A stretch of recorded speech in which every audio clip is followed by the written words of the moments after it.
Mientras tanto, pues usted tiene la palabra. Bienvenido y muchísimas gracias. Bueno, muchísimas gracias, Rocío, y mi saludo especial para todos los que nos acompañan el día de hoy, los doctores, investigadores. Realmente para mí es un gran honor compartir estos trabajos que venimos desarrollando en la Amazonía de Perú. Y bueno, la verdad que estoy feliz de poder difundir un poco y sobre todo de intercambiar con muchas ideas que puedan salir y algunas preguntas de parte de ustedes a fin de poder intercambiar esta información, estos conocimientos. Ahora vamos a compartir la pantalla. A ver.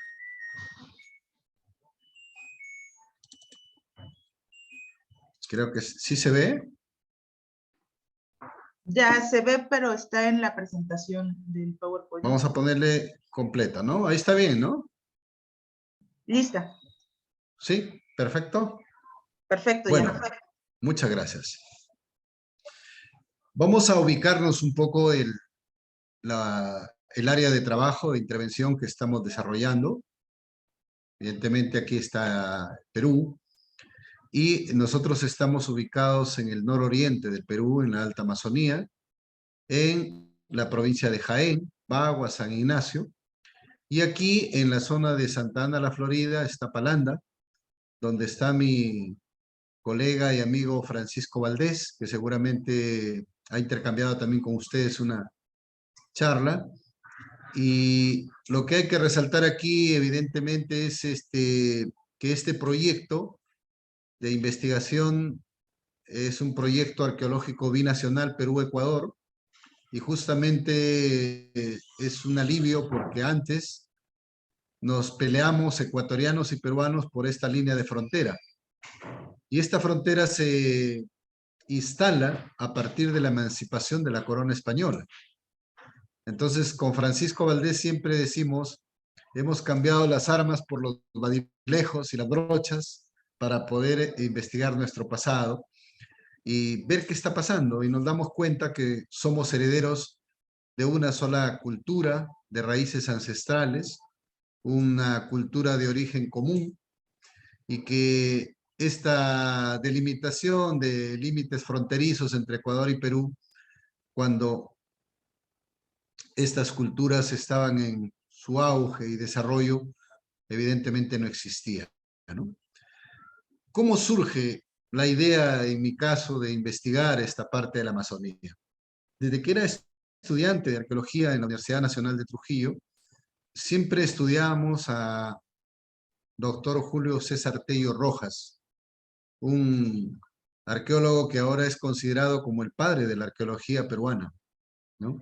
Un eminente investigador que al examinar los hallazgos de Chavín de Huanta en la Sierra de Ancash, ¿no? Y ver sobre todo la presencia del jaguar con la representación simbólica más importante de este templo, que era el oráculo del mundo andino. Entonces, él sostiene la hipótesis, hace casi 100 años, que el origen de la civilización andina se encontraba en la Amazonía. Entonces, desde aquella época, pocas han sido las investigaciones que han seguido un poco su propuesta, la hipótesis. Estuvo Donald Lathrop, norteamericano que excavó en el Ucayali, en la laguna de Yarinacocha, ¿no? Y encontró evidencias importantes. Después Daniel Morales en la zona del Chambira. Pero paradójicamente, después ya no hubo más investigaciones, porque la Amazonía, que ocupa el 59.9, casi el 60% del territorio nacional del Perú, ¿no? Ha sido considerada siempre como un lugar inhóspito, ¿no? Inhabitable, y donde solamente existieron probablemente gente cazadora y recolectora, dedicados a la pesca, vivían felices bajo los árboles y no tenían por qué construir edificios arquitectónicos monumentales como los que se conoce en la costa o en la sierra del Perú. Ese era el argumento principal. Cada vez que alguien hablaba de que la Amazonía podría tener un desarrollo importante, siempre sacaban a relucir que no hay una arquitectura monumental, ¿no? Y eso ha sido tal vez el aporte más importante que nosotros estamos dando hasta el momento. Y otro elemento valioso, además de Tello, es esta presencia del jaguar en casi todas las culturas del Perú prehispánico, ¿no? Que está representado en los templos, en las culturas en Moche, y posteriormente en Tiahuanaco, y hasta se dice que los incas creían en el dios Viracocha, que era un dios que no se veía, pero que tenía un poco la forma de un jaguar. Aquí estamos nosotros viendo Chavín de Huántar con las cabezas clavas, que son bastante conocidas, y aquí tenemos un bien que procede de la zona de Chontalí, en Jaén,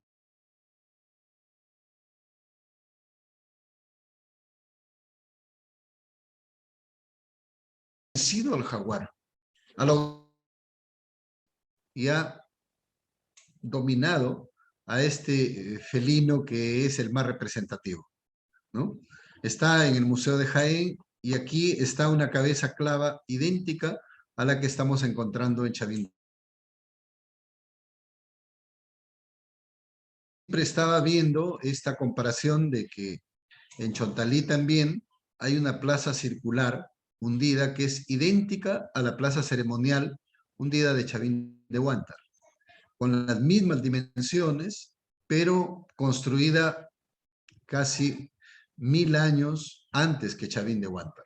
Chavín de Huántar se consolida estos aportes valiosísimos que están yendo de esta parte de la Amazonía. También está la representación de artefactos líticos como este pez de agua del Marañón, de agua dulce de los ríos de la Amazonía, y que el doctor Lumbreras en una publicación de Chavín, hecho en la Universidad de las Peruanas, él plantea al haber encontrado estos peces idénticos en la Galería de las Ofrendas, él dice que se trata de una lorna venida del mar, ¿no? Cuando conversé con él y le mostré las cosas que están saliendo de esta zona de Jaén, evidentemente se quedó muy sorprendido, ¿no? Me dijo, si no lo viera en tu libro, en tu publicación, realmente entendería de que es el mismo artefacto encontrado en la Galería de las Ofrendas de Chavín de Huántar. La representación de monos con cuencos es valiosísimo. Y una escultura que se parece a la estela de Raimondi en Chavín, que también está presente aquí, que tiene una figura muy representativa. Se dice que esta es una corona y debajo estaría el rostro del personaje. Pero nosotros estamos trabajando en una zona que es muy cercana a las comunidades Aguajún, ¿no? En el río Marañón. Estas son las viviendas de la comunidad Aguajún, y acá tenemos la representación de algunos rostros con el arte corporal. El arte corporal mantiene la misma iconografía del arte rupestre, de la cerámica y de los murales.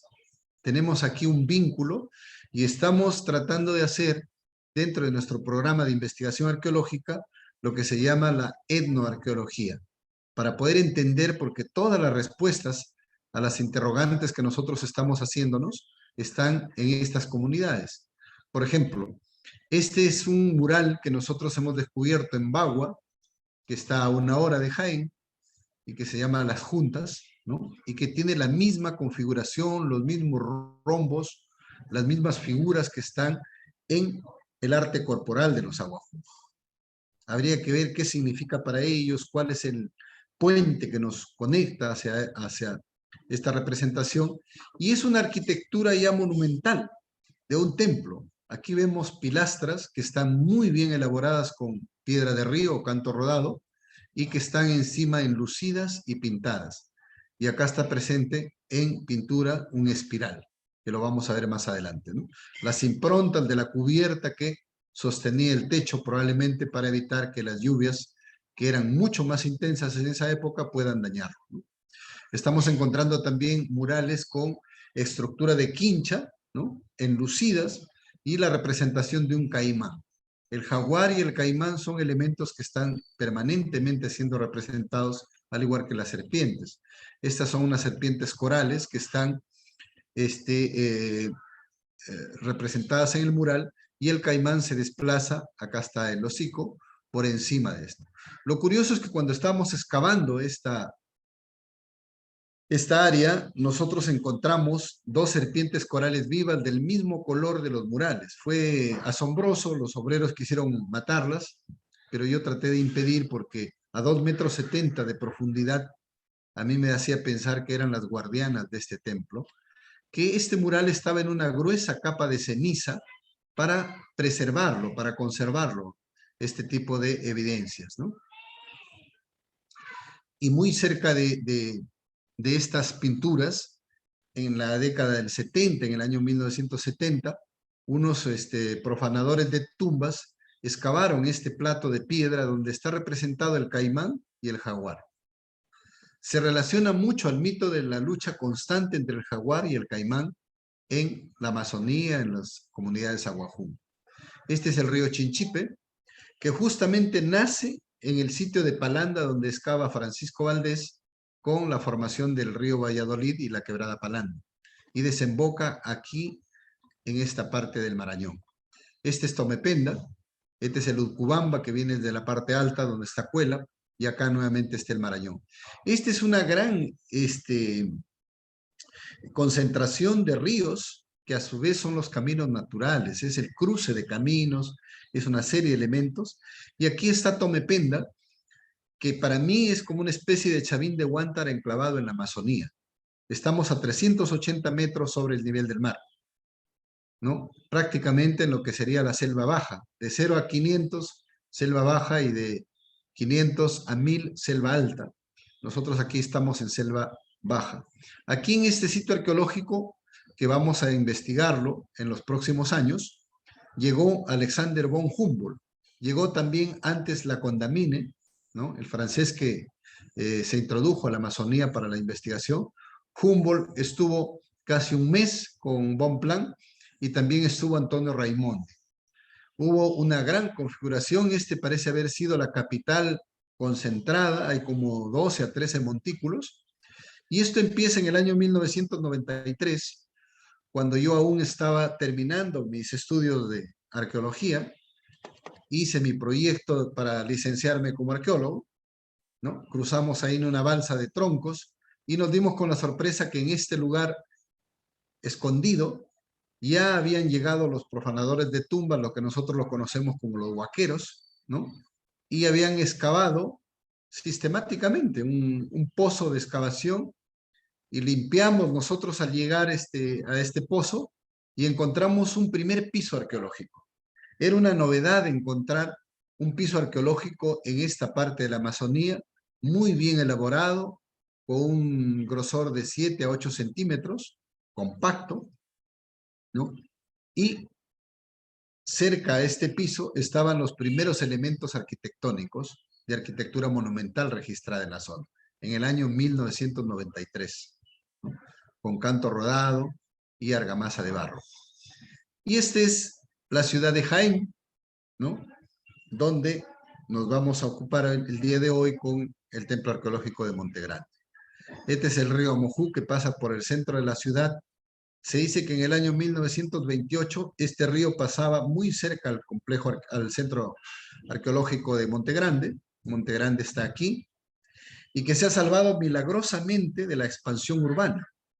Todo ha crecido de manera desordenada, y el montículo de Montegrande nosotros lo encontramos así en el año 2009. Lo declaramos como patrimonio cultural porque no estaba registrado por el Ministerio de Cultura, y un año posterior al 2009, en 2010, iniciamos las investigaciones arqueológicas. El montículo estaba convertido en un botadero de basura por los pobladores del entorno, y en el año 1978, un sacerdote no se le ocurrió mejor lugar para construir una iglesia católica en este sitio. Nosotros todavía encontramos las columnas y parte de los cimientos de esta iglesia, que había roto una parte de la arquitectura. Aquí están las bases de la iglesia. Encontraron ellos bastante piedra y dijeron, qué suerte. Así que construyeron esta iglesia que funcionó por poco tiempo porque los bebitos que asistían con sus padres a la iglesia cogían el mal del susto y los pobladores del entorno se quejaron y le dijeron, mire, si no migra la iglesia a otro lado, no lo traslada, nosotros ya no vamos a venir al templo, ¿no? A la iglesia. El sacerdote lo tuvo que abandonar esta iglesia y nosotros empezamos a investigar el 2010, en el mes de mayo, empezaron las excavaciones. Las primeras evidencias de arquitectura las tuvimos en el sector sur, donde empezaron a aparecer estas primeras alineaciones de piedra, ¿no? Una especie de terrazas. Y posteriormente, después de 4 o 5 meses, apareció esta arquitectura en forma semicircular. Se trataba de la primera arquitectura monumental de carácter público religioso descubierta en la Amazonía. Aquí estaba la respuesta de Julio Cetey y la respuesta a muchos profesionales que decían que no hay arquitectura monumental en la Amazonía y por lo tanto no hay un alto desarrollo, no hay sociedades complejas. Esto era el eslabón perdido que nosotros estábamos encontrando en el año 2010. La arquitectura tiene una rampa, unas gradas de acceso en el lado oeste, las cuales fueron tapadas con estas piedras que están encima, en el marco del ritual de enterramiento de los templos. Estas sociedades amazónicas, antes de abandonar un lugar sagrado, hacían el ritual de enterramiento del templo y lo tapaban cuidadosamente hasta dejarlo como si fuera un montículo de formación geológica natural. Aquí se puede ver todavía las bases de la Iglesia Católica que habían roto gran parte de la arquitectura monumental. Nosotros excavamos este sitio con el apoyo de la Municipalidad Provincial de Jaén y ellos se emocionaron bastante y querían que esto permanezca abierto, pero el área era demasiado extensa como para hacer una cubierta y poder protegerlo. De dejarlo expuesto, la lluvia lo hubiese destruido en pocas horas, ¿no? Y nosotros, al ver las gradas de acceso en este sector, pensábamos que el atrio principal o el altar mayor del templo estaría acá, debajo de estas piedras. Estas piedras las hemos construido nosotros para almacenar la tierra, porque no había dónde ponerla. Entonces hicimos unos muros de contención y depositamos toda la tierra. Entonces, esto nos llenó de satisfacción porque la revista Archaeology, gracias a un artículo publicado por Roger Abbott en enero del 2011, nos considera como uno de los 10 top, ¿no? Acá está Turquía, Grecia, Guatemala y está en el 4º lugar Jaén, Perú. Esto fue una motivación sumamente importante para nosotros. Avanzamos con las excavaciones, nos sirvió para poder buscar financiamiento en los gobiernos locales y también regionales para poder seguir, porque uno de los problemas fundamentales que tenemos los investigadores es buscar el financiamiento para las investigaciones. Casi no hay en el Perú la posibilidad de encontrar alguna institución local o estatal que pueda financiar investigaciones. Mayormente vienen colegas extranjeros con sus becas y lo toman muchas veces al Perú como un campo experimental, excavan y se van. Entonces no hay una preocupación por ponerlo en valor. Cerca de Monte Grande nosotros excavamos otro sitio que se llama San Isidro y aquí encontramos este personaje que nosotros lo bautizamos como el Señor de los Caracoles. Tenía la presencia de caracoles terrestres en toda la parte del tórax, ¿no? Huesos de venado y cangrejos de ríos, ¿no? Este personaje nosotros lo hemos vinculado con un curandero de la Amazonía que justamente él piensa que los caracoles son los que los vinculan con el inframundo, con la otra vida. Y está sentado en una planta de ayahuasca, ¿no? Que es un alucinógeno que han utilizado probablemente los grandes chamanes o curanderos de la época, y él se contacta al estar sentado en una planta de ayahuasca en cada una de sus sesiones, teniendo un collar de caracoles. Probablemente se trate también de este personaje sepultado en este contexto de un chamán, porque los rasgos del cráneo y de todo le hacen un personaje que tiene una altura mucho más elevada en relación al estándar que era 1,55 m, 1,60 m, ¿no? También encontramos la presencia de Concha spondylus, de la calcifer, de la que se consume, que está viniendo desde el Golfo de Guayaquil. Esto nos vincula a esa gran conectividad que había entre las culturas de la costa, la sierra y la Amazonía. Esta prueba de elementos procedentes del Golfo de Guayaquil en la costa del Pacífico nos demuestra esa interacción permanente que hubo y que probablemente trazaron los primeros caminos que después fueron integrados por los incas, como el Gran Capacñán, ¿no? Regresamos el año 2012 para excavar. Recordarán, esta pirca de piedras estaba por acá, ¿no? Y todo el resto tuvimos que volver a cubrirlo con la misma tierra, con arena procesada de río primero, y después con la tierra extraída. Por aquí estaría la arquitectura semicircular, y acá estaban las piedras que deberíamos suponer que estaba el atrio principal o el altar mayor. Llegamos a excavarlo en una gran área, y apareció unas formas de arquitectura, ¿no? Hileras de piedras casi en forma circular, y daban la vuelta y se conectaban. Entonces, poco a poco fuimos cuidadosamente excavando, y apareció un muro enlucido que encerraba a esta arquitectura semicircular, que finalmente logramos descubrir una arquitectura en forma de espiral. Una gran arquitectura que está rodeada además por un muro enlucido. Las excavaciones han sido bastante minuciosas. Hemos hecho el trabajo de excavar en grandes áreas metodológicamente, y hasta llegar a definir completamente el espiral. Aquí estamos casi en el centro del espiral. Un detalle importante que hemos identificado es que este espiral es desde adentro hacia afuera, se desenvuelve en sentido antihorario, como si fuera el camino de retorno hacia la otra vida después de la muerte.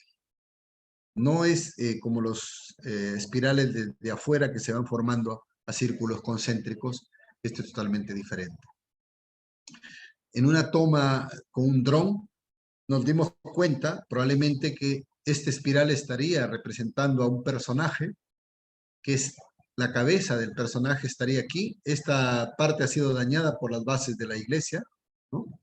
Este sería el rostro, y este sería el brazo derecho, el brazo izquierdo, el tórax y las extremidades inferiores. En una escena como si fuera de parto, estarían envolviendo la gran arquitectura en forma de espiral de 400 metros cuadrados de área. Hasta aquí este personaje se nos presentaba mirando hacia la salida del sol, y teníamos avanzado todos estos elementos de la excavación. Un entierro salió en el lado este, también mirando hacia la salida del sol. Alrededor del cuello de este entierro tenía dientes humanos perforados, como si fuera un collar. También tenía la presencia de caracoles y piedras un poco seleccionadas de diferentes colores, tanto de río como esta piedra casi morada que vemos aquí, y entierros múltiples, un poco desordenados, que estaban asociados a la arquitectura. Y estamos ahí en el centro de la espiral, con estas piedras que están prácticamente tapando la entrada a lo que podría ser la tumba del personaje de la más alta jerarquía religiosa del templo, sepultada en este lugar. Decimos esto porque Francisco Valdés, a 4 horas de aquí, muy cerca, en la naciente del río Chinchipe, en Palanda, durante 12 años de investigaciones arqueológicas con el IRD de Francia, investigó una arquitectura idéntica a la de Monte Grande. Él se dio cuenta un poco del espiral que era cuando ya había avanzado muchas excavaciones con unidades pequeñas, y aquí estaría el centro del espiral, que es lo que más nos interesa como cuestiones comparativas. Aquí es donde también el espiral se va desenroscando hacia afuera, y aquí están las piedras que están tapando la tumba. Francisco Valdés excava la tumba por este lado, la tierra roja, ¿no? Con quemas, y descubre esta tumba extraordinaria de este personaje sumamente importante, que probablemente también fue el máximo líder religioso del templo. Una serie de artefactos de cerámica, de piedra, ¿no? Y este es un bono que tiene un recipiente en el lomo, donde encontraron algunas evidencias de coca, de hojas de coca. Y el mono es un chachador de coca porque tiene el cachete abultado, ¿no? Pero lo más importante también para nosotros es que encontraron esta botella de cerámica de haz estribo, cuya representación es la valva de una concha spondylus, de cuyo interior emerge el rostro de un personaje que tiene dos facciones diferentes. Una que tiene la barbilla recortada, un poco más amigable, y esta que tiene un poco más enojada, más fuerte la expresión, ¿no? Una que tiene más quema incluso de coloración.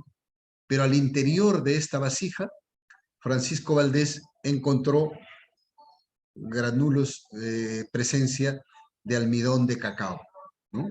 Probablemente una especie de bebida de cacao, del teobroma cacao, de 5.300 años de antigüedad. Esto lo conllevaría a ser el cacao más antiguo del mundo, registrado arqueológicamente hasta el momento, ¿no? Se ha hecho varios estudios, la revista Nature, con un artículo de la doctora Claire Lanao de Chirac de Francia, ha publicado en el año 2018-19, creo, ¿no? Y no hay la menor duda, Sonia Zarrillo de Canadá ha hecho las primeras investigaciones, ellos han hecho varios estudios, pruebas, y está totalmente demostrado. Pero además también encontró un mortero de piedra, que es una mazorca de cacao, de piedra roja en riolita, y este mortero es idéntico al cacao Marañón, que es el cacao Marañón 54, que es la joya de la corona chocolatera y que está en el lado peruano, casi cerca a Monte Grande, en todas las partes del valle, ¿no? En base a esto, nos visitó en el año 2017 el chef de Barcelona, Jordi Roca, con un equipo de grabación del BBVA de España, interesado, a pesar de que yo le manifesté que todavía no hemos descubierto nosotros el cacao, porque no hemos destapado la tumba. Él vino interesado y sacaron este artículo en el diario El País de España, con el título El templo que cambiará la historia del cacao, ¿no?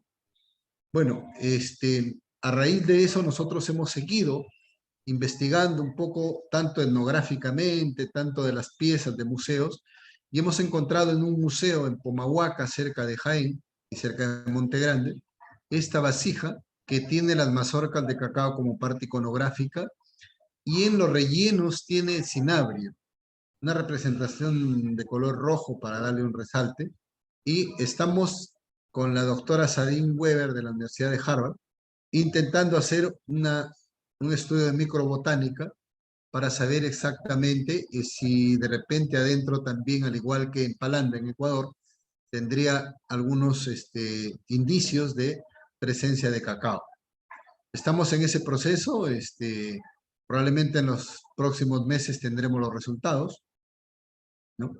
Este es el cacao nativo silvestre, conocido también como macambo, que está en casi todas las comunidades aguajún, en la selva de Marañón, está presente y es consumido actualmente, ¿no? Este sería el cacao al cual fue domesticado posteriormente, en el caso de Ecuador hace 5.300 años, y en el caso del Perú probablemente lo sabremos cuando excavemos la tumba, y que posteriormente es el cacao porcelana también, el cacao Marañón 54, que es la joya de la corona chocolatera, ¿no? Hemos investigado también otros contextos y este collar de mazorcas de cacao en oro fue recuperado por la aduana del Callao cuando iba a ser trasladado ilícitamente a Suiza dentro de una caja de artesanías, ¿no? Y ahora está exhibido en el Museo Tumbas Reales de Zipán como piezas recuperadas, pero en realidad la presencia de platino en el oro, nosotros pensamos que es procedente del río Chinchipe, que es un lavadero de oro por excelencia durante todo el tiempo. Sandra Losser, una doctora alemana, ha hecho un estudio de metalografía de esto y ella también supone que estas mazorcas de cacao están yendo de aquí de Jaén, ¿no? De la zona del río Chinchipe. Steve Bourget, en el Valle de Saña, encontró también un collar con 60 mazorcas de cacao, pero esta vez confeccionadas en coche espóndilo, ¿no? La presencia del cacao, que nosotros no lo habíamos visto, parece haber estado presente casi en todas las culturas del antiguo Perú. En este caso, tenemos una maqueta hecha con personajes en madera chonta, que es propia de la Amazonía, y están trasladando lo que el doctor Uceda, que en paz descanse porque falleció, era el director de Huaca de la Luna, de Huaca del Moche. Él decía que este es un fardo mortuorio, ¿no? Un fardo funerario, pero estaba vacío. Y haciendo un análisis, yo estoy planteando de que este es un fardo porque tiene plumas de guacamayos, también de la Amazonía, de varios colores, y es una mazorca de cacao que está siendo trasladada. Todos los hombres son de chonta, hay un personaje que tiene un mono.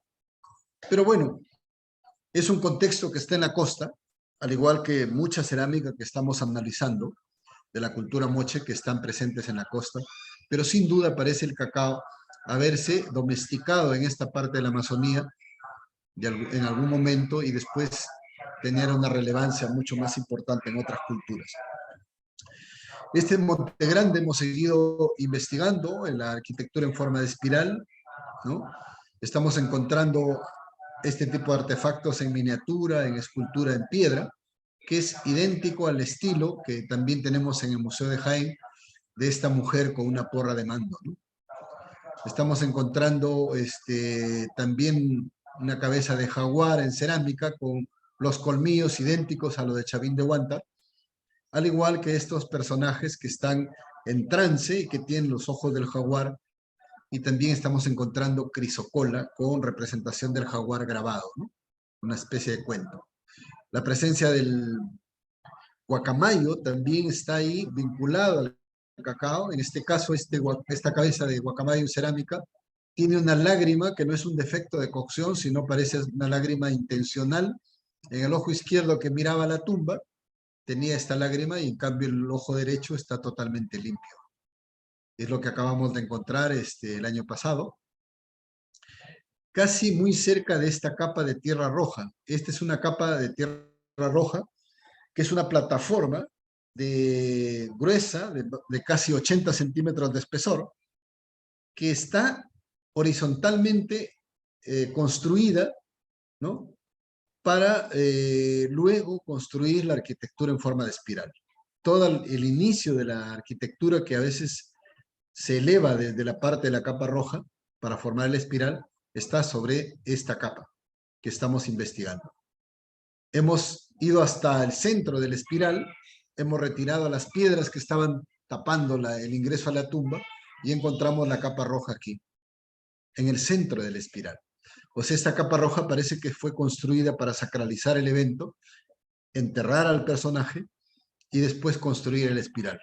El espiral, construido bajo conceptos ideológicos sagrados, para mí la función ha sido netamente de carácter funerario y sería tal vez el ataúd más grande que se haya conocido en la historia hasta el momento, porque fue construida exclusivamente para sepultar al personaje, ¿no?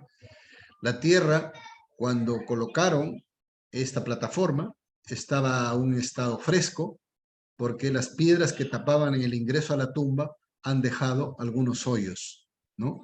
Lo que significa que el barro estaba fresco y las piedras se asentaron, ¿no? Nosotros tenemos que excavar con una técnica de la anastilosis.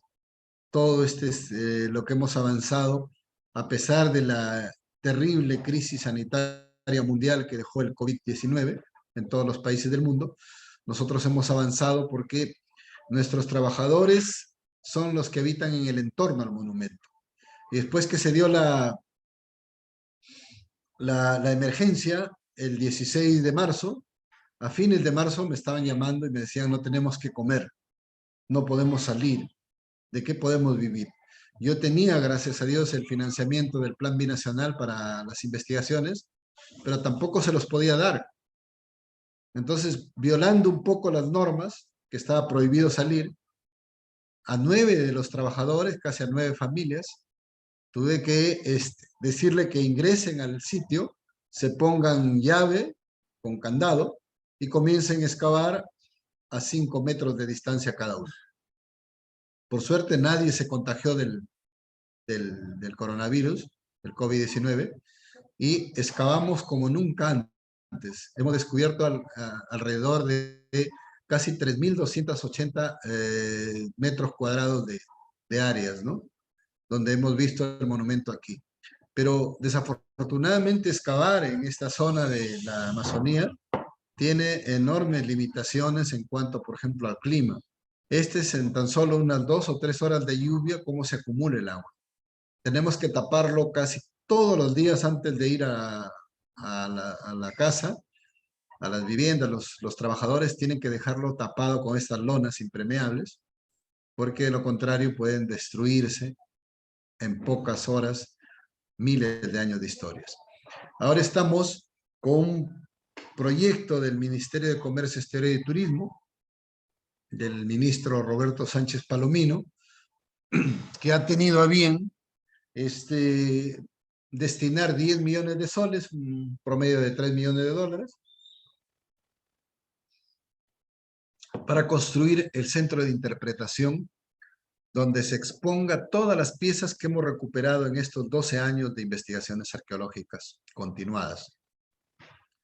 Y a través de un puente, el arquitecto es Rubén Liendo, un arquitecto joven, que ha considerado conceptualizar el centro de interpretación de 3 pisos, y desde el tercer nivel, a través de un puente, se conecta hacia lo que es la arquitectura en forma de espiral.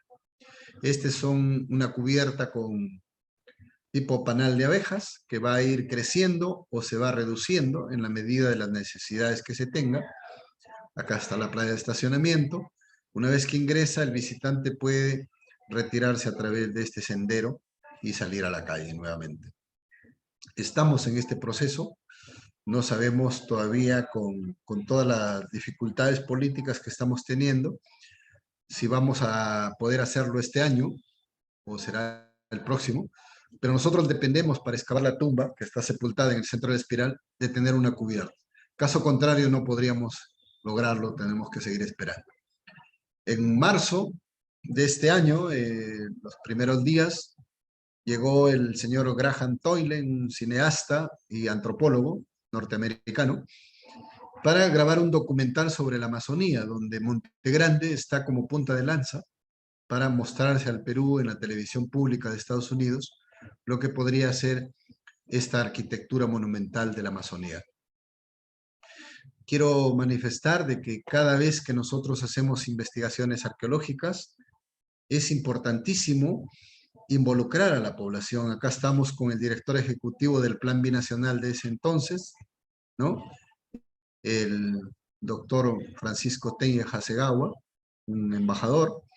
Este es el alcalde de Jaén, el alcalde de Pomahuaca, de Santa Rosa, de varios. Es la doctora Sandra Nichols, que está haciendo un trabajo de la ruta de Humboldt, el director del Instituto de Montaña, el representante de la Iglesia Católica y otros alcaldes distritales, directores de instituciones, ¿no? Director del Museo de Jaén, que están presentes como una especie de pago a la tierra, una celebración, un pedir permiso cada vez que iniciamos las excavaciones.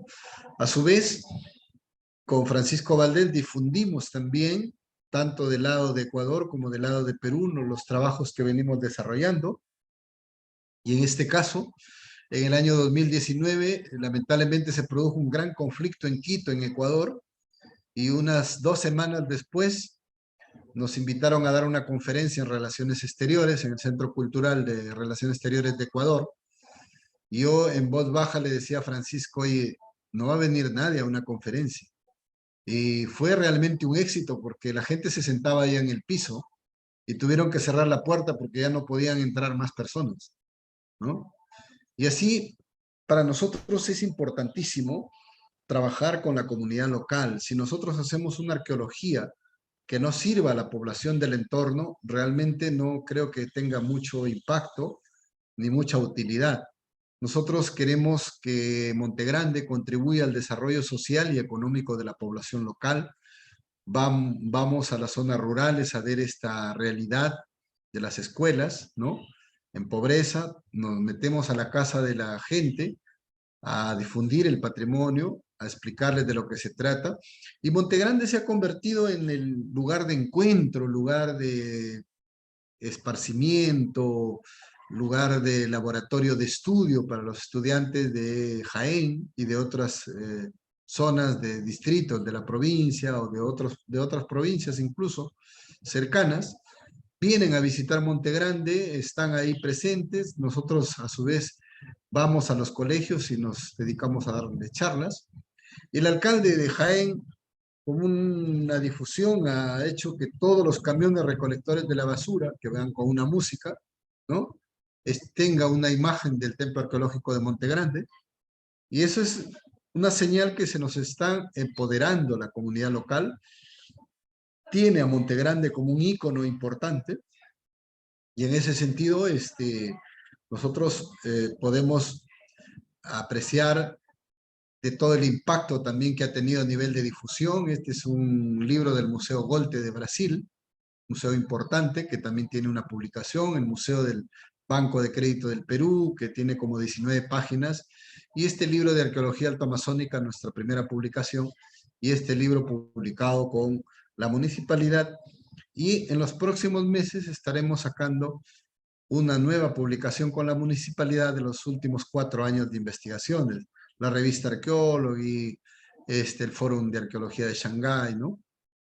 Y hace poco, la semana pasada, nos entregaron, él es un parlamentario del Parlamento Andino, el vicepresidente del Parlamento Andino, el señor Fernando Arce.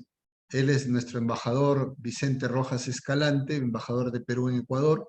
Él es el alcalde de Jaén y quien les habla. Entonces nos acaban de entregar una resolución, la resolución número 4, que declara a la Huaca Montegrande como patrimonio y referente cultural de la comunidad andina. En mayo va a haber una sesión del Parlamento Andino en Bogotá y vamos a estar exponiendo por qué es importante esta resolución para los países andinos y esta unión que tenemos con Ecuador, ¿no? El Congreso de la República en el año 2019 también nos otorgó un reconocimiento sobre las investigaciones, ¿no?, arqueológicas en Montegrande, y en la ciudad de Glencoe, en Nueva York, el alcalde Timothy Tenke, también un reconocimiento especial por las investigaciones en el año 2018, y de igual manera el asambleísta Charles Delavine nos otorgó también esta distinción en una premiación de raíces latinas, ¿no?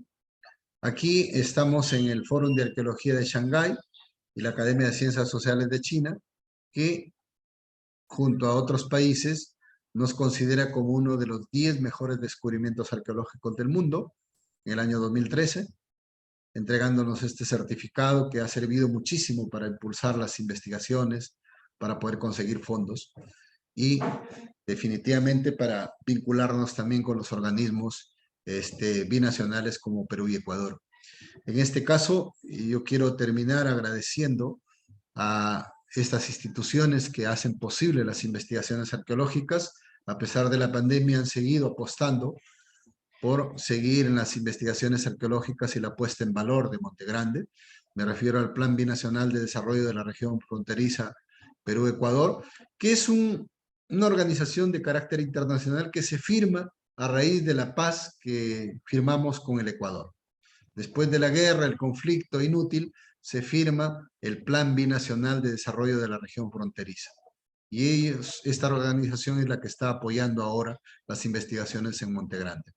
El gobierno regional de Cajamarca, que también está participando activamente, y la Municipalidad Provincial de Jaén, quien nos ha apoyado desde el año 2010 en que venimos investigando. Es quizá el primer modelo que existe en el Perú de una municipalidad provincial que esté apoyando las investigaciones arqueológicas. Creo que tenemos todo un panorama importante y para mí realmente ha sido sumamente grato poder explicarles quizá de manera muy sencilla, no tan con precisiones de repente técnicas del proceso de investigación, porque me gustaría que entiendan de que nosotros estamos haciendo una arqueología con rostro social, con una proyección de contribuir al desarrollo social y económico de la población. Y ahora estamos en este trabajo para organizar y desarrollar la ruta turística cultural binacional Perú-Ecuador, que venga desde Palanda y pase por Jaén y otros sitios y termine en Cuela, en la región Amazonas. Muchísimas gracias y me pongo a su disposición en el caso que tuvieran alguna pregunta que realizar. Muchísimas gracias. Qué amable, muchas gracias por su paciencia y por su tiempo, doctor Quirino Olivera. Muchas felicidades porque claramente se trata, pues esto, de un proyecto integral, ¿no? Que no solo se queda en los planos académicos, que están contribuyendo muchísimo a estos prejuicios que se tienen a veces sobre la Amazonía y pues que ahora a nosotros también nos llegan con las noticias de sus investigaciones. Muchas gracias. No sé si sigue por ahí la doctora Nick Daniels, que tiene unas preguntas antes de irse. Si quisieras hacer las preguntas de viva voz a Nick, o prefieres que lo dejemos para después. Estás ahí. Por favor, muchas gracias. Sí. Y muchas gracias por darme chances, que tengo que salir en un rato. Doctor Olivera, muchas gracias por su presentación, muchas felicidades, es excelente lo que está encontrando. Tengo dos preguntas. Una es sobre los entierros. Después usted contestó que el entierro en el caso de Monte Grande sería la causa de la arquitectura. Mi pregunta iba sobre los otros entierros que he encontrado, si son entierros funerarios o si son entierros de consagración de construcción. Pero Sí. siempre queda la duda. ¿Están dentro de la matriz de la construcción o fueron colocados después? Sí, muchísimas gracias por la pregunta, doctora. Hay entierros que están vinculados a la construcción de la arquitectura en forma de espiral, que han sido incluso mezclados con el barro e integrados a los muros, como una especie de sacralizar el evento de la construcción.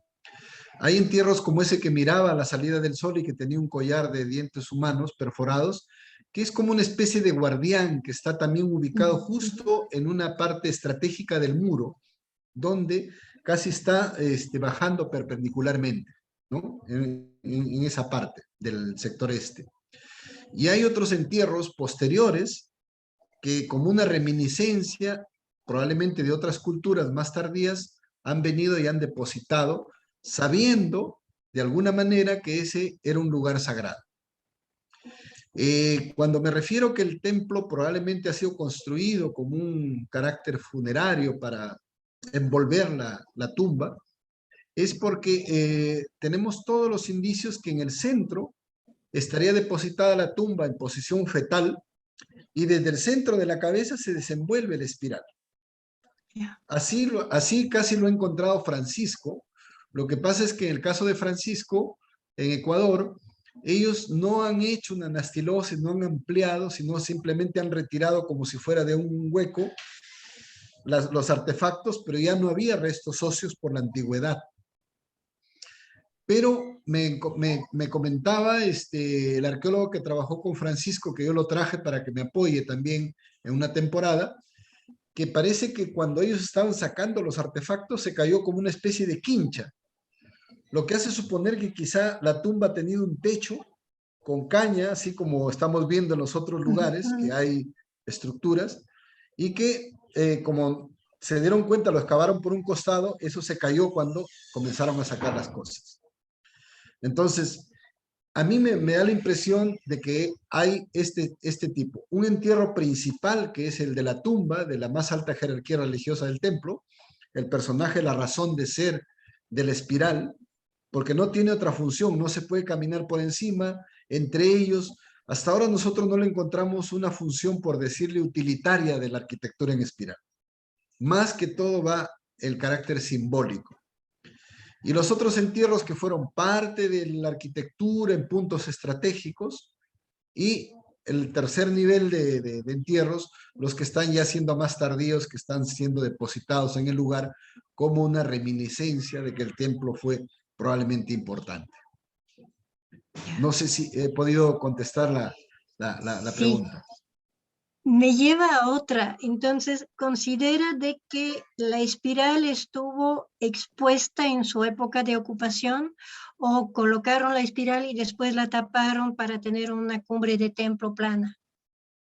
Me da la impresión que después que depositan la tumba en la capa roja, sellan con las piedras y construyen el espiral y después sepultan el espiral.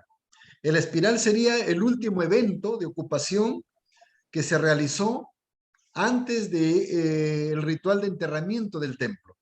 Ellos con el espiral me parece que no ha funcionado abierto, expuesto, ¿no? Solamente lo hicieron para esa conectividad de repente con conceptos astronómicos, porque ese personaje que está envolviendo al espiral, a la tumba del centro, tiene una conexión con la salida del sol en determinados días del mes que cae justo al centro de la espiral.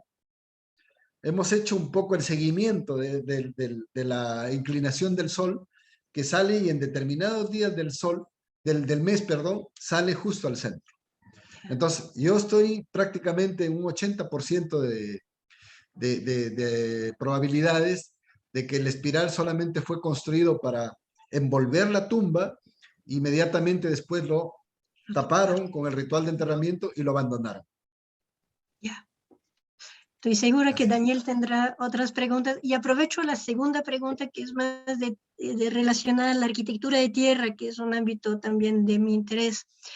Las imágenes que mostró provocaron mi interés, por ejemplo, en las juntas parece que hay como columnas cuadradas con piedra y lodo que están luego conectadas por muros más delgados. ¿Los muros más delgados también tienen piedra o son pura tierra? Son una especie de quincha, ¿no? Así como Quincha, la, okay. la del Caimán, Ya, ya. ¿ya? No se ve básicamente eso, pues son muros más delgados, Sí. y las pilastras, de pilastra a pilastra, hay 1,34 m exacto, no lo sé por qué. Parecía que tenía una wincha ahí, pero era exacto, o sea, no varía, 1,34, 1,34 va así, y se va formando como un rectángulo, y la quincha esa, o por lo menos lo que cierra la pared entre pilastra y pilastra, está totalmente enlucida y pintada con pinturas murales, ¿no? Que solamente hemos podido compararlo con tierra adentro en Colombia, porque no encontramos nada en el Perú que pueda tener algún parecido, ¿no? No sé si de repente en México o en algún otro lugar pueda haber, ¿no? En Salvador, en Joya de Serén. Estaría Qué interesante. excelente, Sí. sería para mí realmente muy valioso tener esa información para cuestiones comparativas, para ver el concepto, sí, porque estas cosas son nivel totalmente cronológico nuevas. Hay mucha diferencia. Sí, sí. Sí, pues, y sí. En el caso del muro perimetral del templo de Montegrande, ¿es un núcleo de tierra revestido de piedra al exterior o hay piedra en todo el espesor del muro? No, el único, el muro que da la vuelta, que son como las extremidades inferiores, es el único que está enlucido. Lo demás no está enlucido. Pero el núcleo del muro enlucido, ¿es tierra revestida de piedra enlucida o es toda piedra? Porque en las fotos parecía que tenía un núcleo de tierra con revestimiento exterior de piedra de río y después enlucido. Pero No, el núcleo era de tierra.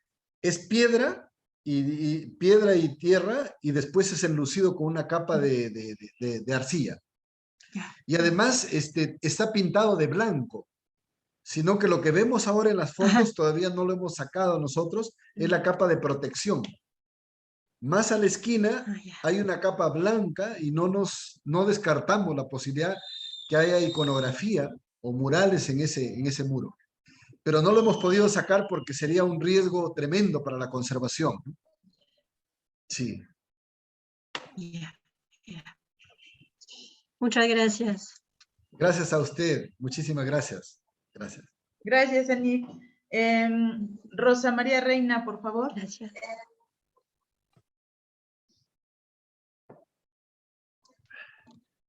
Bueno, doctor Olivera, qué gusto de verlo.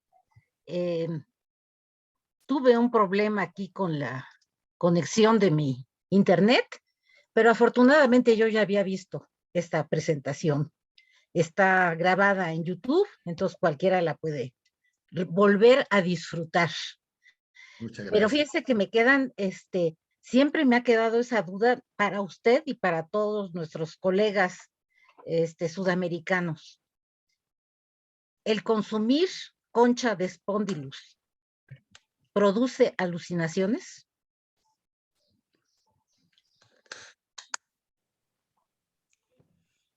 Qué buena pregunta. Qué ¿Por buena qué pregunta la y muchas buscaban gracias. con tanta ansiedad? Claro. Qué buena pregunta. Esta concha Spondylus está en este entierro del Señor de los Caracoles, que también los caracoles terrestres producen un poco de esa como alucinógeno cuando están colocados en las plantas de San Pedro y después son consumidos, ¿no? Entonces, hay una casi similitud. No sé cuánto es el nivel de alucinógenos que produzca la concha Spondylus, porque lo que nosotros hemos analizado es que estas cuentas de concha Spondylus, que es un poco más morada, me dicen que es la calcifer, de acuerdo a nuestros datos de investigación, que es la que se consumía. No era la que tenía varias espinas que solamente lo utilizaban en las ceremonias como entierros, en la tumba del señor de Zipán, en varias cosas, en Chavín, en Junturuasi, ¿no? Entonces, a mí me da la impresión de que este curandero, por eso yo lo vinculé un poco con el tema de la ayahuasca, que también es un potente alucinógeno de la Amazonía, probablemente es el señor de los caracoles el que está teniendo esa conexión, y si la concha de Spondylus posee esa propiedad de tener un componente alucinógeno, están teniendo una convergencia de elementos, el caracol, la concha Spondylus y el tema de la representación de la ayahuasca con el tema del caracol. Hasta ahora se consume el caracol todavía, los chamanes de la Amazonía lo consumen, también con este tema de alucinógeno, ¿no? de una representación. Bueno, pero acuérdese que como científico usted lo tiene que comprobar. Sí, sí, ese es un poco el gran reto que nos queda por delante, porque hay tantas cosas que nosotros, en el tema de la concha Spondylus, lo que estamos tratando es de fortalecer ese contacto que antes los arqueólogos en el Perú decían, nuestras culturas de la costa y de la sierra eran tan adelantadas que iban a intercambiar con los chunchos de la selva, con los salvajes. Pero yo me imaginaba un hombre bien adelantado yéndose a entregarle algo, ¿no? Entonces, pero se Entonces, lo pedían los de tierra adentro. claro, entonces ahora yo creo que nosotros estamos en condiciones de poder Una, demostrar la hipótesis de Julio Cetello de hace casi 100 años, de que el origen de la civilización andina estaba en la Amazonía. No quiero decir con eso que desde aquí surgió todo, pero sí estoy remarcando que la presencia del jaguar, la presencia del caimán, del águila arpía, de la serpiente, todos de origen amazónico y presentes en los principales templos ceremoniales del mundo andino, nos están dando un mensaje de esa exportación de los conceptos religiosos y de los símbolos religiosos que están presentes en todas las culturas, pero primero se consolidó y se veneró probablemente desde la parte de la Amazonía, ¿no? Sí. Pero fíjese, doctor, que, bueno, tal vez sea es una apreciación muy, muy subjetiva, si usted quiere, pero en varias culturas no se ve el origen de la vida, digamos, en tierra, sino en el mar. Y muy posiblemente su caracol, que es un verdadero caracol, podría estar representando eso, que viene del mar y se combina con todos los otros elementos que aporta la Amazonía, tierra adentro. Es combinación mar, tierra adentro. En fin, son cosas para explorar, pero realmente su hallazgo fue, qué suertudo, qué suertudo, ¿eh? Lo Muchas felicito gracias, mucho gracias. y seguiré viendo siempre sus conferencias. Muchas gracias, doctor. Hasta luego. Muchísimas gracias, y para mí un sueño con que algún día este programa de vínculos y miradas por América indígena antigua podamos ustedes venir acá, porque yo la verdad, les soy sincero, me siento un poco medio huérfano. En la Amazonía hay muy pocas investigaciones. La gente está ocupada en otros territorios, pero Sí. es momento de que este programa, por ejemplo, que nos está permitiendo interactuar de varios países con experiencias diferentes y a su vez a veces algunas muy parecidas, nos permita físicamente unirnos. ¿Por qué no soñar con tenerlos algún día acá en Monte Grande y recorrer un poco la parte amazónica y nada, y discutir directamente las cosas? Porque esto está abierto, está abierto. Yo todavía no me siento en condiciones y en la capacidad de poder decir, las cosas son así. La verdad que es Exacto. un mundo que recién estamos destapando o abriendo la primera página. Nos queda todavía muchas páginas más. Gracias. Pues yo gracias. también espero que este seminario de vínculos y miradas pronto nos permita estar nuevamente en Sudamérica. Pero estuvimos en Ecuador, pero la pandemia nos cortó de tajo. Claro. Pero aquí Rocío es una gente muy, muy, ¿cómo le diré? Muy tenaz y siempre está echando las cosas para adelante. Así que ojalá que la próxima sea acá con el doctor Olivera. Muchísimas gracias. Un Gracias, abrazo desde gracias, México. gracias. Gracias. Gracias. Muchas gracias, querida doctora Rosa María Reina. Efectivamente, pues lo que tratamos de hacer, ¿no? En el seminario, más allá de las discusiones que siempre son muy valiosas, es favorecer también a los encuentros que nos permiten, ¿no? Los diálogos y que nos ayudan también a mirar distinto los espacios donde cada uno de nosotros trabajamos. No sé si hay alguien más que tenga alguna intervención, y si alguien se anima mientras, José Beltrán, muchas gracias, gracias por estar, bienvenido, y pues bueno. Gracias. Palabra. Pues un gusto saludar a todos y muchas felicidades al doctor Quirino Olvera y a su equipo que se han metido a la Amazonía. Y bueno, una maravilla que todo lo que han encontrado y las fechas que han obtenido, que replantean muchos conceptos, ¿verdad? Y bueno, quería comentar algo más que una pregunta. Claro que es una pregunta al revés, ¿verdad? De alguna manera. Pero esa espiral que tiene ahí, bueno, está fantástica y está enorme, ¿verdad? Es algo muy grande.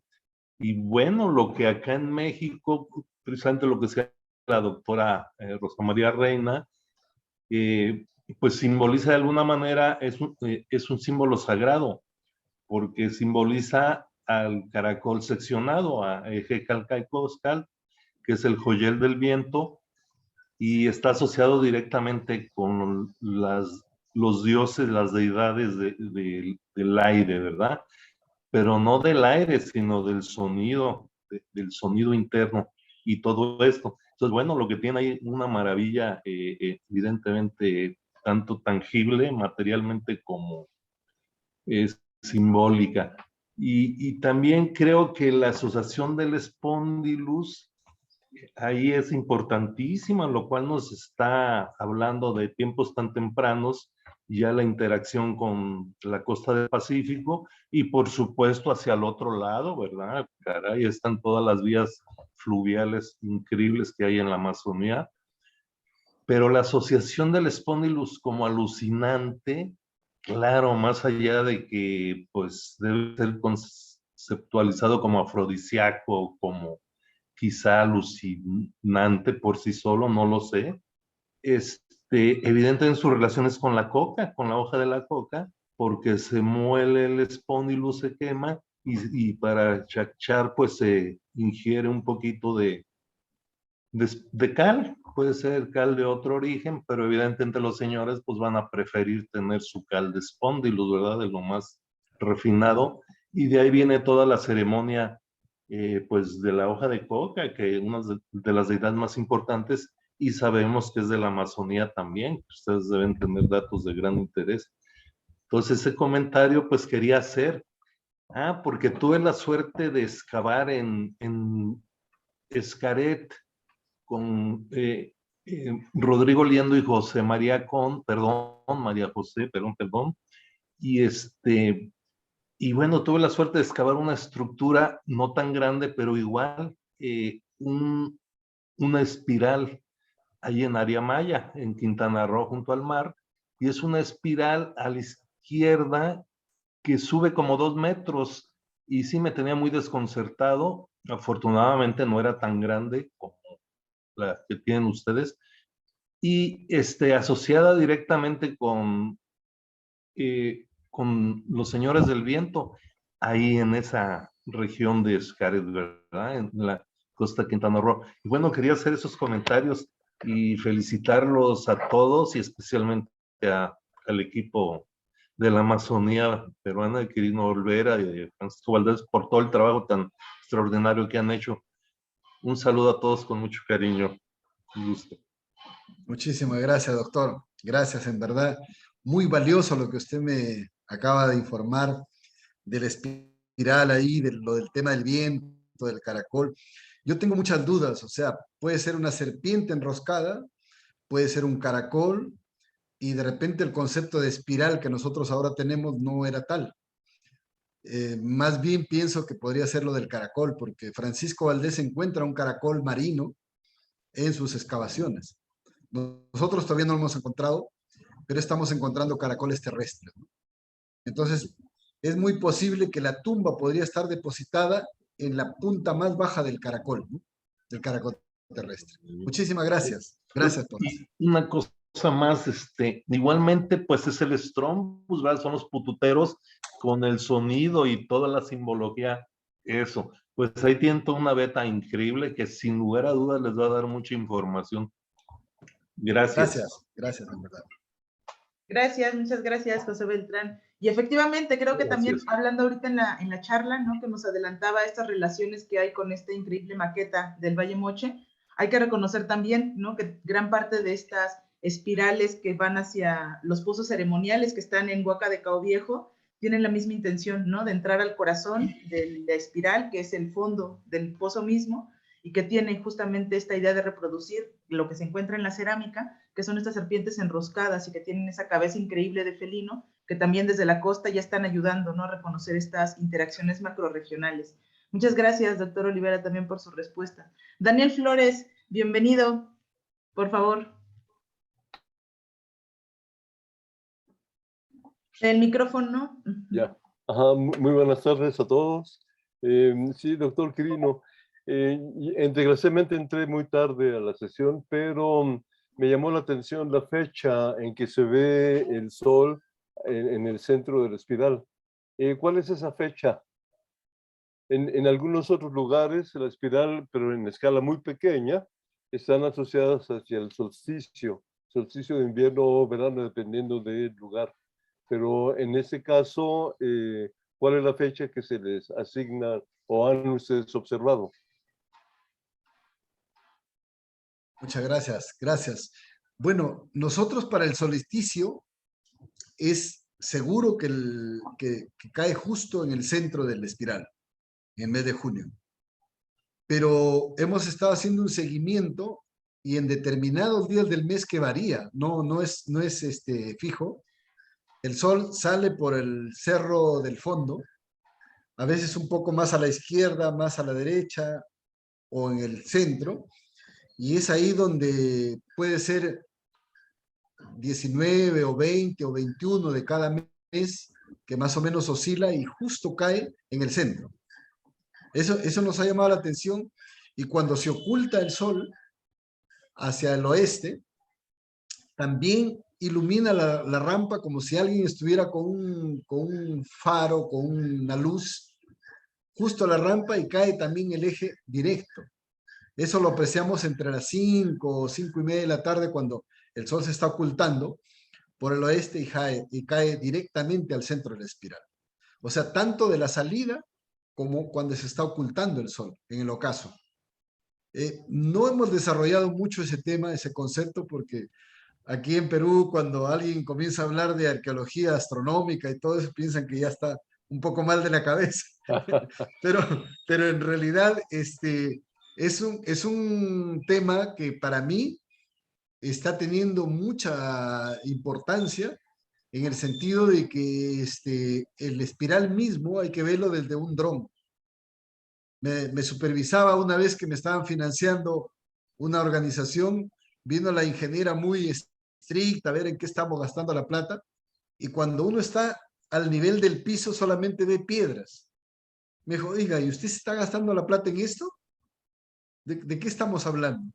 Yo me sonreí y le dije, pongan la escalera a los trabajadores, ¿no? Pusieron una escalera muy alta, de tijera. Le dije, por favor, ingeniera, súbase a la parte más alta. Y cuando subió y vio todo me dijo, oiga, disculpe, la verdad que solamente de arriba se ve como la línea de Nazca. O sea, desde el aire se puede ver un espacio tan grande. Y por eso vemos las fotos, cuando tomamos una foto así al costado, no se puede apreciar casi nada. Entonces, a mí me da la impresión de que esta gran figura arquitectónica en forma de espiral, que es una figura antropomorfa, que está mirando además su rostro coincidentemente a la salida del sol, y cae el eje en el centro, ha sido construida con conceptos astronómicos, de alguna manera. No hay duda. Y entonces estamos dándole esa mirada, ¿no? Estamos por ese lado. Sí, exactamente. Son hallazgos que hacen ver que en la antigüedad había una actividad astronómica. Y entonces, evidentemente, hay una distorsión actualmente y mucha gente no cree. O sea, es una creencia, pero los datos indican esta actividad astronómica. Una pregunta, ¿ya está publicado eso? ¿Dónde podría consultarlo? Nosotros hemos publicado algunos avances, primero en el libro de arqueología de Alto Amazónica, los orígenes de la civilización en el Perú, que ya se agotó, está en español e inglés, y el otro libro de Jaén, Arqueología y Turismo. Si hay alguna manera, yo puedo enviar un PDF para que puedan mirar, pero estamos ahora por publicar otro libro, que es lo último que tenemos con todo lo que han visto, que debe salir para septiembre, ¿no? Y lo vamos a hacer digital con esto de la pandemia, aprendiendo un poco de que ya nadie quiere cargar algo en la mano porque pesa. Vamos a hacer un libro casi de mesa así para la municipalidad, para que un poco se sientan contentos de lo que están aportando, pero va a ser también digitalizado, y eso vamos a poder compartirlo sin ningún problema, ¿no? Muy bien. Con mucho Entonces, gusto. ¿sí podría ser posible una copia de PDF de Sí. texto? Ajá. Claro que sí. Bueno. A través de Rocío podemos establecer los contactos y puedo pasar el PDF para que lo puedan revisar, y cómo no, hacerme comentarios, críticas y de repente aportes como acaba de hacer nuestro amigo José Beltrán, ¿no? Encantado, exacto. encantado, de verdad. De Muy acuerdo, bien. sí, todos los materiales que compartimos los tratamos, ¿no?, de difundir con todos. Sí, Daniel. Sí, no, muchas gracias y estaré atento al envío.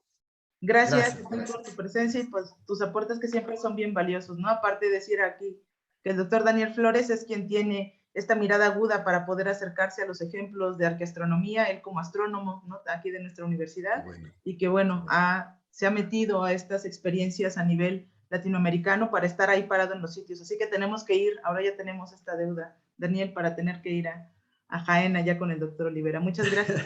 claro que sí, claro. Muy bien, no sé si hay otra intervención y si no, quiero aprovechar yo para hacer alguna, porque me llamó mucho la atención, eso sí no lo había visto o no lo tenía tan claro, lo del personaje que está en la base, ¿no? O este personaje que reconocen con esta dimensión humana a partir del espiral.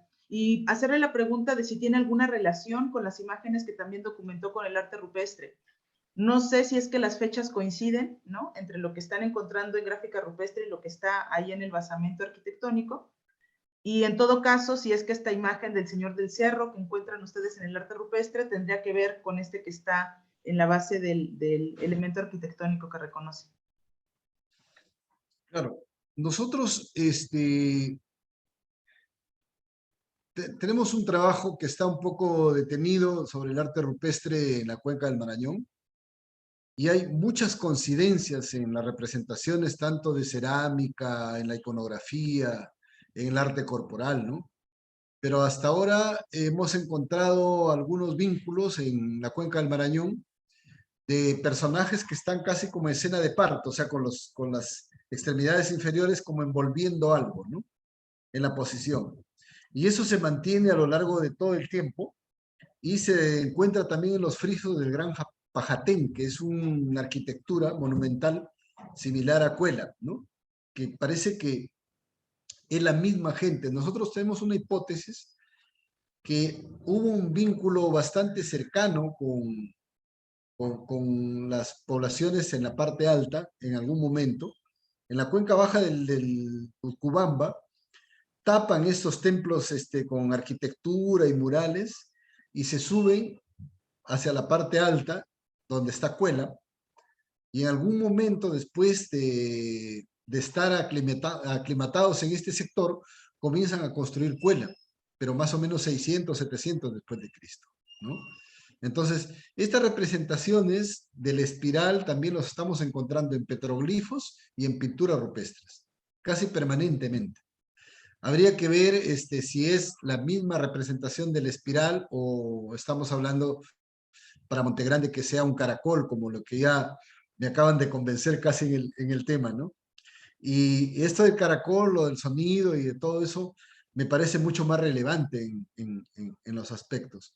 Lo veremos cuando logremos excavar esta tumba, que para nosotros es sumamente complicado. Hace poco estuvo acá con la grabación del documental el doctor Eduardo Neves de Brasil, que es una autoridad mundial en la arqueología amazónica, y con él discutíamos en el campo cómo intervenir esto, ¿no?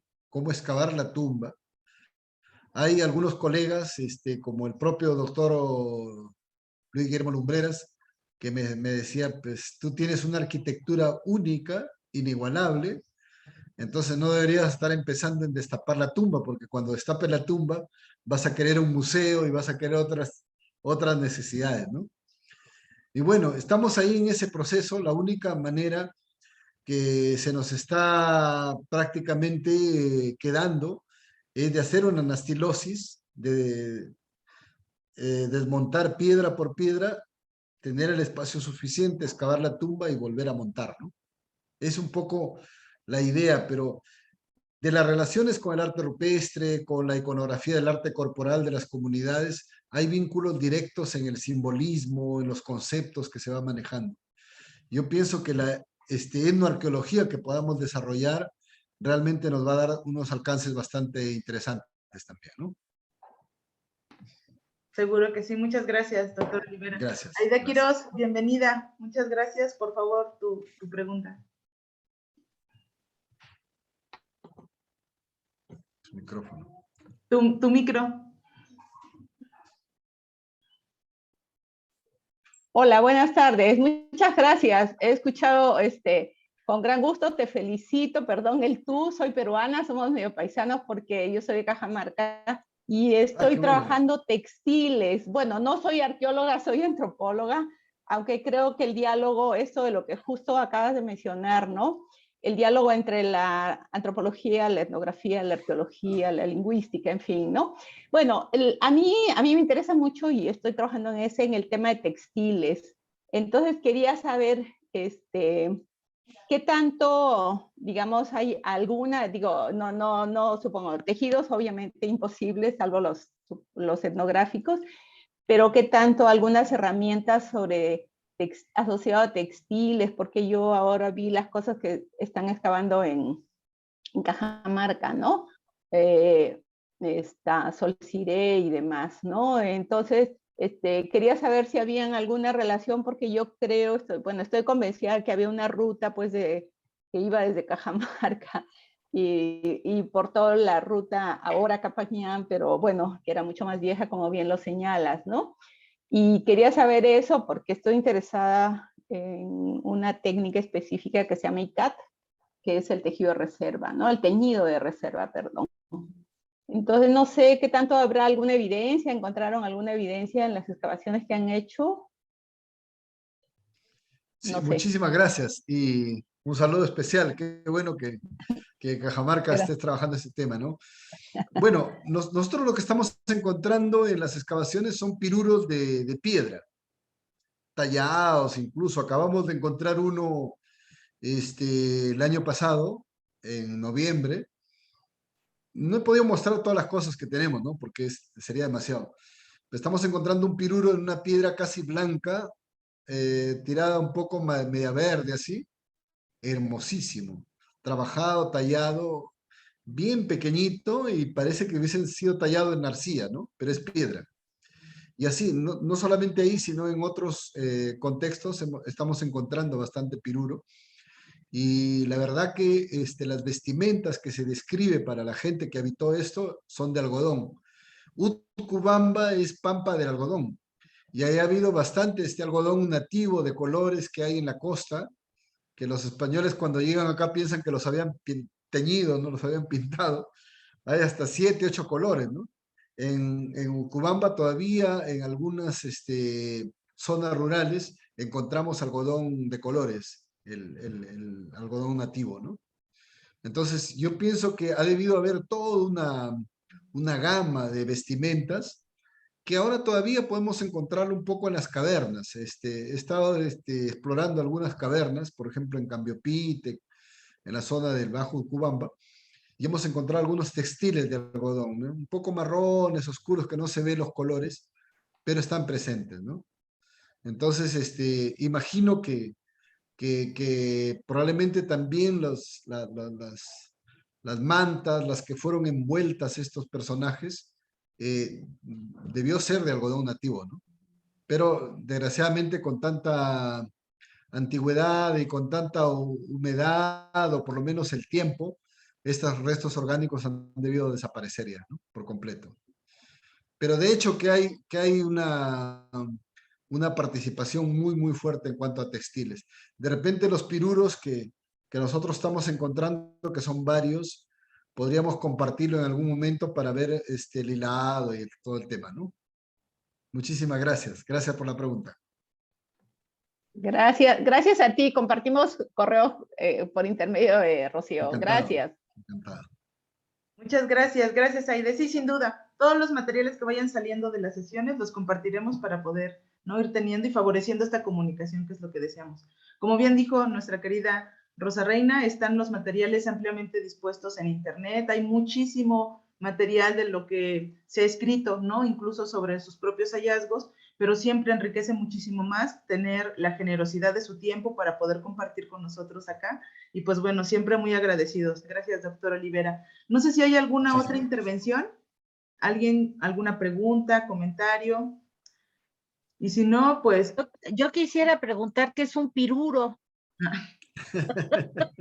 Ya, muchas gracias. Bueno, acá piruro le llamamos nosotros a esa que va en el extremo inferior del uso, El malacate. donde se hila de la madeja, ¿no? De la copa de algodón se saca, se va torciendo, y en la punta del uso que le llamamos nosotros acá, que es un palo, una madera bien fina, ¿no? Mayormente acá en la selva ha debido ser de chonta, porque se ve en la iconografía, en algunos temas.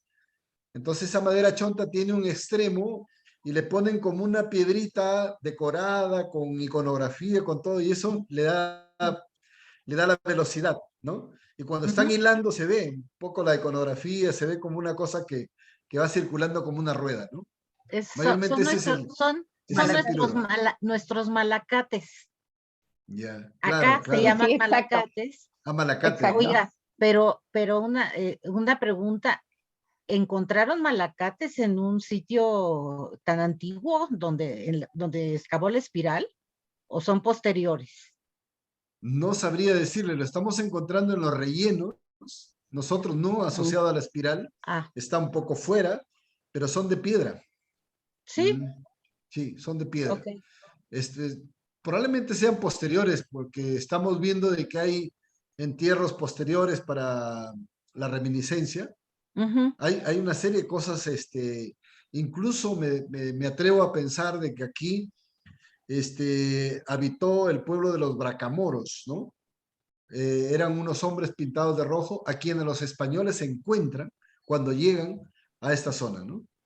Entonces estaban los Bracamoros que se iban hasta el Ecuador, vivían en las orillas de los ríos, y es un poco extraño la figura que todavía no estamos nosotros investigando bien, pero los Bracamoros por alguna razón sabían de estos montículos y los ocuparon casi todos los montículos, pero con arquitectura perecedera, con chozas, no desarrollaron una arquitectura monumental en piedra ellos, y Ujú. hay muchos entierros de los Bracamoros que están encima de los montículos antiguos.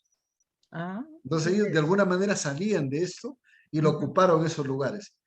Hay mucha gente acá que ha dicho, no, los Bracamoros no existieron, pero tenemos a los cronistas, incluso Bruning, que fue un etnohistoriador que vino a Lambayeque, ¿no? A la costa.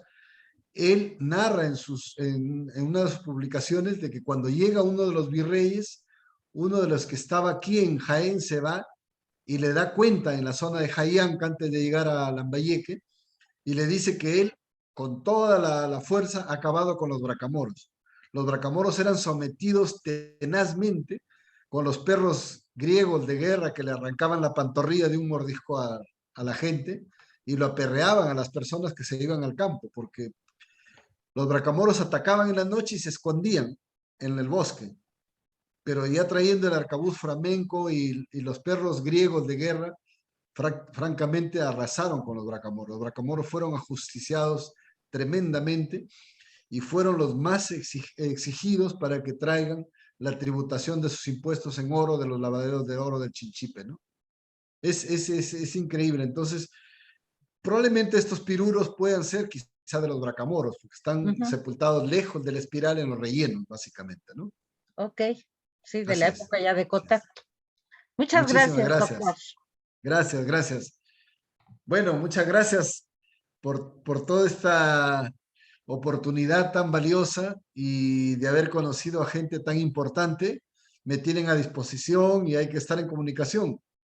Seguro. Y no pierdo la esperanza de tenerlos algún día acá en Montegrande, presentes y conversando, comiendo una comida típica de acá de la zona, ¿no? Acá hacemos el churumbo, que es una sopa de plátano con Mm. carne de cerdo. Y nada, encantado, de verdad que de todo corazón estoy feliz de este momento vivido. Muchísimas gracias. Muchísimas Muchas gracias. gracias Gracias a a usted. ti, Gracias. Gracias Irino. a todos. Pues nos vemos en la próxima sesión. Ojalá también nos puedan Gracias. Felicidades. ver y pues, Gracias, estamos en gracias. contacto. Mil Gracias. gracias a todos. Gracias. Bye. Gracias, Rocío, gracias a todos. Gracias. Hasta Gracias, luego. Andrés. Saludos. Bye. Nos vemos.